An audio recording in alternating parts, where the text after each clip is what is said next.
मित्रांनो, लाखो रुपयांची बचत करणारी, रासायनिक खतांचा 50% खर्च कमी करणारी, उत्तम बुरशीनाशक, उत्तम कीटकनाशक, उत्तम टॉनिक, मातीला जिवंत करणारी जीवाणू स्लरी कशी बनवायची फक्त पुढील 30 सेकंदात. त्याआधी जर चॅनलवर नवीन असाल तर अशाच व्हिडिओसाठी चॅनलला फॉलो करा. युट्यूबवर बघत असाल तर सबस्क्राईब करा. एका प्लास्टिक ड्रममध्ये 100 लिटर ताजे नळाचे पाणी भरून घ्या. त्यानंतर गावरान गायचे 5 ते 10 लिटर गोमूत्र त्या मिश्रणामध्ये टाकून घ्या. त्यानंतर मार्केटमधले कोणते NPK उपलब्ध करून देणारे जीवाणू कल्चर 500 ml त्याच्यामध्ये त्या पूर्ण मिश्रणात टाकून घ्या.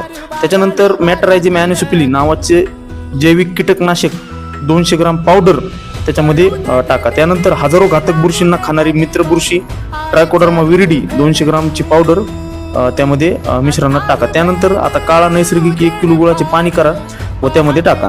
त्याच्यानंतर सर्वात महत्त्वाचं एका सुती कापडा 20 किलो ताजे गावरान गायचे शेण टाका व त्यात आता 2 किलो कोरफड लगदा बारीक चाकूच्या मदतीने बारीक तुकडे करून त्यात पूर्ण त्या सुती कापडावर टाकून घ्या. त्यानंतर स्लरीमधील सूक्ष्मजीवांना प्रोटीनयुक्त आहार मिळावा म्हणून कोणत्याही डाळीचे 1 किलो पीठ घ्या व त्यात टाका. हा सर्व कुटाणा मित्रांनो जर ठिबक दारू सोडायचा असेल तर करायचा आहे, नाही तर हे डायरेक्ट तुम्ही स्लरीमध्ये पूर्णपणे टबात टाकू शकता. आता ते गाठोडं व्यवस्थित पॅक बांधायचे जेणेकरून थोडं देखील जागा बाहेर जाण्यासाठी राहिली नाही पाहिजे. ते गाठोडं असं दाखवल्याप्रमाणे त्या टबमध्ये आता टाकून घ्यायचं. 72 तास सावलीला गोनपाटाने झाकून ही स्लरी ठेवायची. दिवसातून 2 वेळेस कमीत कमी 5 ते 10 मिनिटं ह्या पूर्ण स्लरीला घड्याळाच्या काट्याच्या दिशेनं आणि विरुद्ध दिशेनं ढवळायचे. त्यानंतर शेतकरी मित्रांनो 72 तासानंतर म्हणजे 3 दिवसांनी ही स्लरी एकदम परफेक्ट अशी वापरण्यासाठी तयार होती.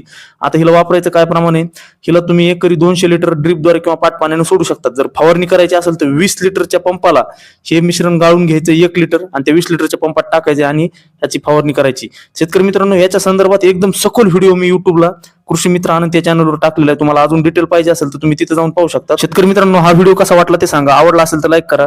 जय जवान जय किसान अशी कमेंट करा. जास्तीत जास्त शेतकऱ्यापर्यंत शेअर करा जेणेकरून सर्वांना याचा फायदा होईल. भेटूयात नवीन व्हिडिओत नवीन संकल्पनेसोबत. तोपर्यंत धन्यवाद. रामकृष्ण हरी.